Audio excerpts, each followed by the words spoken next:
السلام علیکم حضرت جی، ماشاءاللہ آپ کا جمعے کا خطبہ بہت زبردست تھا، الحمدللہ بہت سیکھنے ملا۔ اور آپ نے جو نماز بتائی ہے حفاظت دین کے لیے، ایمان کے لیے، وہ بھی ماشاءاللہ اس سے بھی بڑا فائدہ ہو رہا ہے۔ میرا ایک سوال ہے کہ ہم اور ہماری اولاد ہمیشہ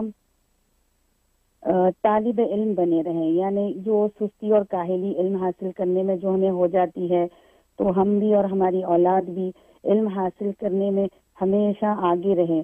تو اس کے لیے کچھ پڑھنے یا کوئی نماز اگر کچھ ہے تو پلیز بتا دیں۔ جزاک اللہ کل خیر۔ آپ کی محبت کا شکریہ، اور آپ نے ہمارے آج کے جمعے کے خطبے کو اپریشیٹ کیا ہے۔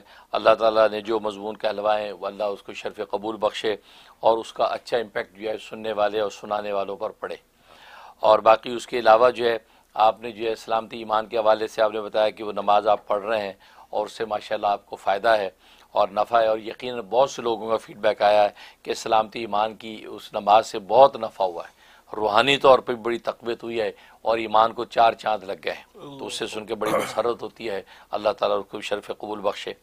اب آپ کہہ رہی ہیں کہ طالب علم بنے رہیں، اور واقعی بڑا اچھا آپ نے یہ اظہار کیا ہے کہ واقعی طالب علم ہی کی نجات ہے، کہ جو وہ عالم کی نجات ہے یا طالب علم کی نجات ہے، یا علم اور طالب علم کے ساتھ جو چیزیں ریلیٹڈ اس کے اندر نجات ہے۔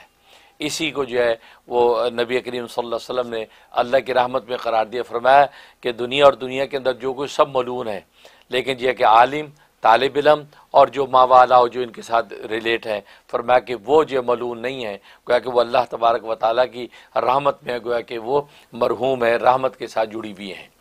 تو طالب علم بنے رہنے کے لیے طالب علم جاری رہے۔ تو میں نے پچھلے دنوں بھی کسی موقع پہ بیان میں کہا تھا کہ ربی زدنی علما، ربی زدنی علما کی جو دعا ہے یہ پڑھنی چاہیے۔ اب اس کو آپ چاہتے آل اور رات کو شامل کرنا ہے تو اس کو جمع کا صیغہ بیان کریں، اس کو جمع کا صیغہ بیان کریں، ربنا زدنا علما، یوں پڑھے ربنا زدنا علما، اے ہمارے رب ہمارے علم میں اضافہ فرما، ہمارے علم میں اضافہ فرما، ربنا زدنا علما۔ اب اس کے لیے رکعت کیا پڑھنی ہے؟ اس کے 2 رکعت نفل پڑھنی ہے۔ پہلی رکعت میں آپ نے سورہ الضحیٰ پڑھنی ہے 3 دفعہ، اور دوسری رکعت میں سورہ الم نشرح پڑھنی ہے 7 دفعہ۔ یہ 2 رکعت صرف یہ طلب علم کے لیے، زیادتی علم کے لیے، اس نیت سے آپ نے پڑھنی ہے۔ پہلی رکعت میں سورہ الضحیٰ 3 دفعہ، اور دوسری رکعت میں 7 دفعہ سورہ الم نشرح۔ یہ پڑھ کے جب سلام پھیر دے پہ سجدے میں جا کے آپ یہ دعا کریں، اور یہ 3 مرتبہ یہ دعا کریں اپنے لیے ربی زدنی علما کی، سجدے میں جا کے ربی زدنی علما، ربی زدنی علما، ربی زدنی علما۔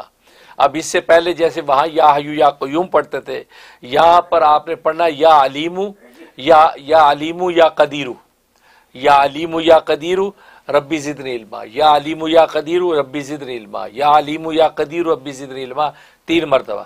اب اگر اولاد کو شامل کرنا ہے تو اس کو آپ پڑھیں گے ربنا زدنا علما، ربنا زدنا علما، ربنا زدنا علما۔ اس میں اپنے آل اولاد کی اور آنے والی نسلوں کی نیت کر لیں، تو نتیجہ یہ ہوگا کہ اللہ تبارک و تعالیٰ آپ کے لیے بھی علم کی راہیں کھول دیں گے، اور حقائق و معارف آپ پر کھلنے لگیں گے، اور آگے اولاد کے اندر بھی اللہ تبارک و تعالیٰ جو ہے اس سلسلے کو جاری و ساری رکھیں گے۔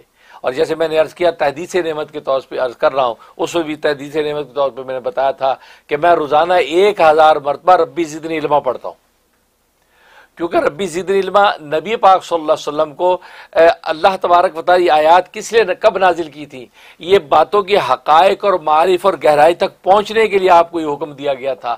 آپ کسی بات کی گہرائی تک اگر پہنچنا چاہتے ہیں، ربی قل ربی زدنی علما، اے پیغمبر ربی زدنی علما پڑھا کرو۔